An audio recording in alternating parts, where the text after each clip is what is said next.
No. Take your time. Okay. So Chuck is a youngster. He's only got 24 years in. I've got 50. And but I want to give you a little bit of background. The issue of using the rail was by boxcar coming in to across the New York Central up until 1979. Prior to that, it was the boxcars coming in and a little payloader go in, scoop it out, drop it down in the concrete bins and whatever. But the owner at the time, ITE, wasn't going to put in a much safer system and batching system and that huge silo system out there unless they were assured they were going to have rail service. So our general manager, Mr. Kaminsky, negotiated with New York State and ITE and got involved, and they came up with a deal that ITE would provide an easement over the insulator property, which they did, and up around to the south side of the silos.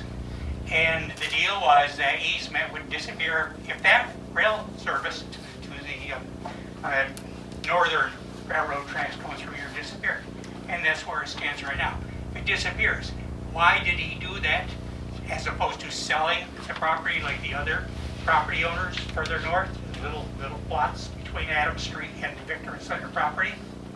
He did it because if that railroad didn't make it, and by the way, they pulled out too and we had to form Ontario Central Railroad. If that disappeared, that is the roadway into the far side of those silos for unloading. On a normal year, we would receive 100 rail cars. Our maximum year, 1997, 1998, 143 rail cars. Now multiply that times 4, as Chuck said. That's how many truckloads would be coming and going. So a normal year, 100. I expect we'll get back to 100. Why are you looking at me? Anyway. I've heard it. Okay, so, Excuse me, yes, sir. Randy. I looked If at you're it. You know what? I didn't say If anything. you're I looked gonna at cause You a guys problem, enjoy you're yourself. gonna leave. it. Okay, but I looked at her. I didn't say anything. You were staring at me. I'm I looked at over you. it. I'm over it. Or what? You. You talk about lawyers, I can get one Being too. disruptive right now. Yeah. Okay, sorry for that. Let me go on. Normal for us is 185 employees. It's amazing how many times we went up or down and came back to about 185 in my career here. And right now, Chuck said we have 46. That is the union membership employees. We've got 70, 72 right now, I think. And we were at 60 last July. And a concern, I'm trying to be calm, no one from the town or the village or the Labella came and talked to us whatsoever about the impact of all these plans. Zero. That's ridiculous. So they didn't talk to us about what would happen if the railway went bad.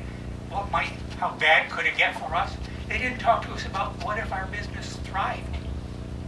Never asked.